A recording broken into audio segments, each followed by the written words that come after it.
Responding officers immediately provided medical aid to the suspect and summoned medical personnel to the scene. The suspect was transported to a local hospital with life-threatening injuries and remains hospitalized in critical condition. A loaded, unregistered firearm was recovered from the suspect at the scene.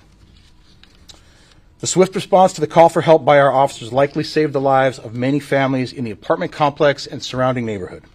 The motivation and circumstances surrounding how and why a felon prohibited from possessing firearms obtained a weapon and went on a shooting spree will take some time to understand and investigate. Some of these answers we may never discover. The suspect is 41-year-old Ricardo Villarreal, a resident of San Jose. He has an extensive criminal history with convictions that prohibit him from owning firearms. This includes a prior conviction where the suspect was sentenced to 10 years in prison for assault with a deadly weapon on a peace officer while also in possession of a sawed-off shotgun and a stolen vehicle. The suspect's currently on active felony probation out of Santa Clara County for a different offense. The first officer involved has 3.5 years of experience as a police officer. The second officer involved has 4 years of experience as a police officer, and the third officer involved has 4.5 years of experience as a police officer. All three officers are CIT trained and had their body-worn cameras activated at the time of the incident. This is San Jose Police Department's third officer-involved shooting of 2024. As in all San Jose Police Department officer-involved shootings, a thorough investigation is being completed by the department's homicide unit and the Santa Clara County District Attorney's Office. Cases also being monitored by the San Jose Police Department's Internal Affairs Unit and the City Attorney's Office and the Office of the Independent Police Auditor. What unfolded yesterday afternoon was another reminder of just how dangerous being a police officer is. Illegally possessed guns continue to proliferate our streets and place our community and officers in danger. I could not be more proud of all the officers who responded to this call for help. They put others before themselves, and that saves lives. Thank you, and I'll now pass it over to Mayor Matt Mahan for further comment.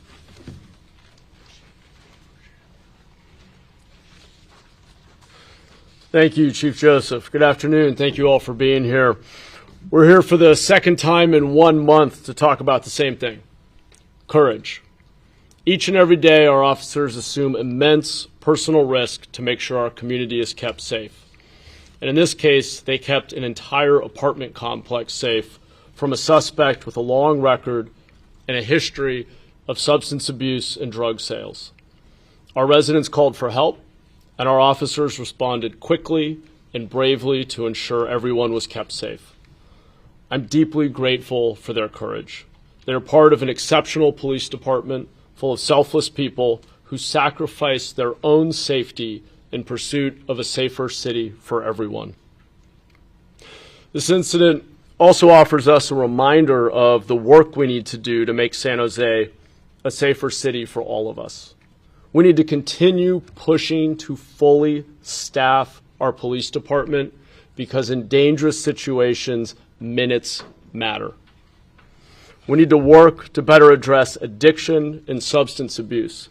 And on that point, I'm deeply concerned by the declining participation in drug courts that we've seen and the seeming lack of accountability around drug-related issues, sales, and abuse. Clearly, we need to better ensure that people who are prohibited from owning guns can't access them by working harder to get unregistered and ghost guns off of our streets and out of our communities. We need to make sure we are supporting our police department so our officers can help us in our worst moments. Just a couple of words in Spanish. Ayer por la tarde, nuestra comunidad del East San Jose llamó por ayuda, y nuestros oficiales respondieron rápido y inmediatamente para garantizar que todos estuvieran a salvo. Necesitamos seguir presionando un personal completo a nuestro departamento de policía porque en una situación peligrosa los minutos importan. Gracias a todos los oficiales para su valor. Thank you. I'll turn it back over to the Chief. Before we take questions, I believe there's going to be a video of a portion of this incident. Yep.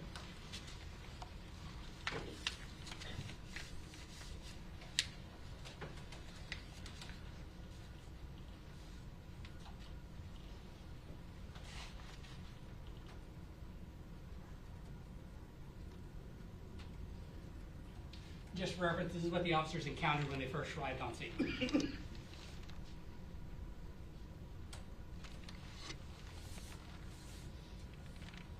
Good. All right. Questions? Is there any indication that Mr. Villarreal was shooting at anyone in particular, or shooting at anything in particular? Prior to our arrival or after our arrival? Both. Well, Is there any indication he was aiming at anything in particular? Because you just described discharges, so just trying to get some specificity. Correct. Unsure prior to our arrival. After our arrival, absolutely firing a pistol at our police officers. So, but unsure as far as what the source of the initial call, what he may have been shooting at? Correct. We're still working through that. It's hard for me to tell. Was there someone else in the vehicle with him at all? No, he was by himself in the vehicle. How many times was he shot? I'm sorry. Go ahead, Jesse. Is he from San Jose, and what was he doing in that area with a weapon? Is there a reason, did he know someone there? Did he have any kind of contact with anyone in that area? So we believe that he is a resident of San Jose. He did have contact with several of the residents of the apartment complex. His exact reason for being in the apartment complex, we're not sure. Obviously, we haven't had an opportunity to interview him yet, but we don't believe he lived there, not in the complex. So he came back to this complex for some reason, armed with a gun, and he was shooting randomly, but you don't know at whom. Correct. Ma'am. How many times was he shot, and can you tell us about the 3 officers, what's going on with them right now? So I don't know exactly how many injuries. He has multiple gunshot wounds from the encounter. Our officers are all on administrative leave, which is standard practice. That's standard practice. Yes, sir. Chief Joseph, I was just going to ask, I think you kind of touched on this for the officers that were involved directly in the shooting, but do we know in total how many officers responded to this call of like a person actively shooting a gun initially? I don't have that number. I can get you that. So all 3 returned fire initially? Is that accurate? So there were 2 different encounters. Right. There was an encounter in the rear alley involving 2 officers and the suspect. There was a second encounter on the street involving 2 officers, one of whom fired at the suspect, one of How whom many did not. officers total opened fire, discharged their weapons during this encounter? 3. 3. And of the 3 officers you described, which of, you said a first, second, and third, which officer struck the suspect? I'm not certain of that. I'm fairly confident that the final officer that was had an encounter with the suspect did. I'm not sure if the initial exchange of gunfire resulted in the suspect being wounded. Go over the specifics of each officer. One was 4 years, 3 years, et cetera.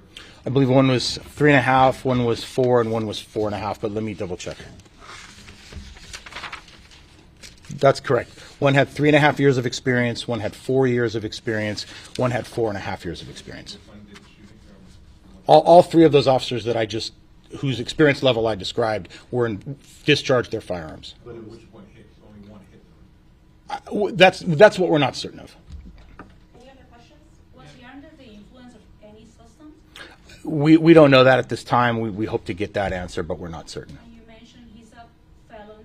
How is it possible that felons here still have access to guns or firearms? What should be done to prevent this type of situation from happening? Well, unfortunately, that's a frequent occurrence. We often find felons in possession of firearms. That was the situation 17 days ago.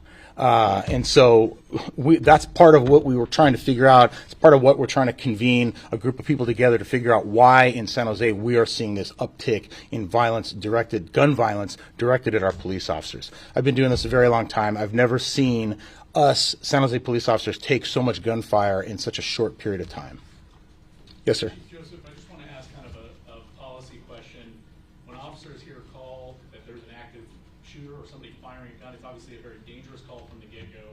Can you describe how your officers and their leaders in this situation approached arriving at a scene that they know is already life-threatening, and then how it evolved from there? I believe you mentioned that the suspect made an aggressive move toward an officer, and that's what prompted another officer to shoot. But maybe you could talk a little bit about kind of the mindset of leadership going into this kind of a call.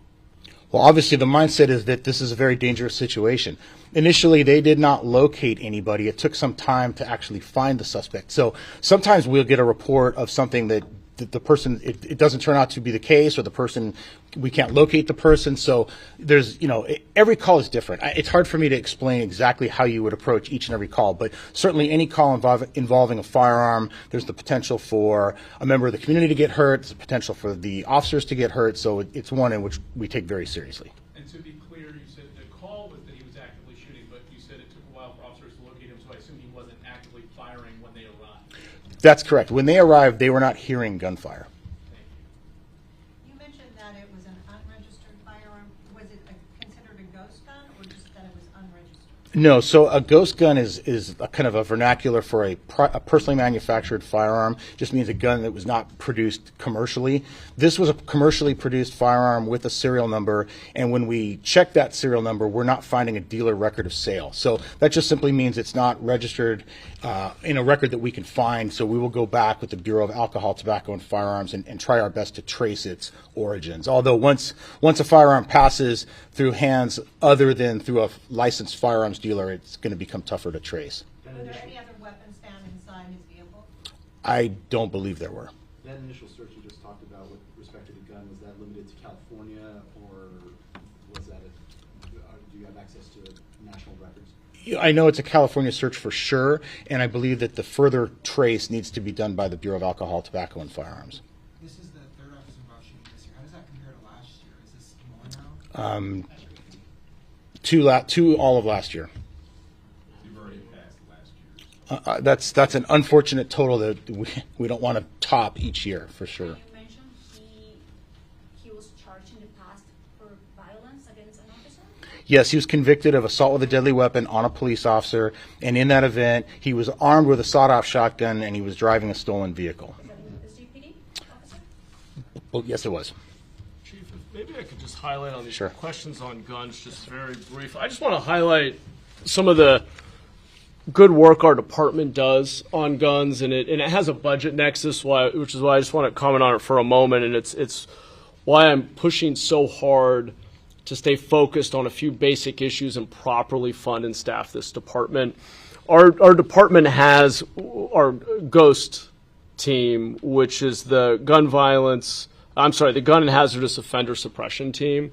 And they do some of the work that would get at your question as to how do we address this issue by identifying and apprehending priority gun offenders and focusing on illegal firearm possession, the distribution and trafficking and manufacturing of illegal firearms in our city. They've done some great work in recent years. I'll let the chief or others, maybe at another time, go into greater detail. But I just want to be clear that when we talk about properly staffing the department, it's not just that fast response to 911. It's coordinating with other agencies. It's research. It's intelligence gathering. And it's having the resources to be proactive and be able to get ahead of these issues and be out there actually getting illegal guns off the street, which our department does every single day. So I just wanted to highlight that there's a lot of very important, focused work going on in this department to get illegal guns off the streets.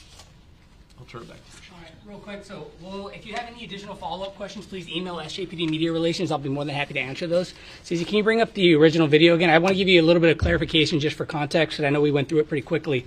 The video that you see here that, again, will be emailed to all the news desks is the initial contact for officers when they landed on scene. That's the video. Officers got there. That's what they were met with. They were met with gunfire. Go to the next slide. Go over to the next one. That is what officers encountered when he started running away from the officers at that original van, and that's what the officers saw when the second officer-involved shooting occurred. So just for a little bit of context, first was what officers were met with gunfire. That is what the officers saw when you were asking for your question about taking an aggressive stance toward an officer. That's what they were seeing. All right? What is the vantage point of the first video, since it clearly probably wasn't the officer since they were off camera? It was a security camera that was on one of the buildings. I don't know where it was specifically placed. That's the body. No, this is body-worn camera still, correct. And so this is the same location, he's at the same location, or has he run to a different? He was running away from where the van was, separate location. Same scene, but two different locations at that complex. And he turned 180 degrees and pointed the weapon at the officers? No, this is a completely different location. He ran away from the first scene where you saw the initial video to a second area where other officers were arriving. They got into an initial officer-involved shooting. Again, email me all your questions. We don't have a whole lot of time. I have a lot of people who are on a short schedule. If you have any other questions, please feel free to email us. We'll be more than happy to do that. Thank you all for being here. Thank you. all the news desk will get this. If you RSVP'd, you will get all the images you saw up here.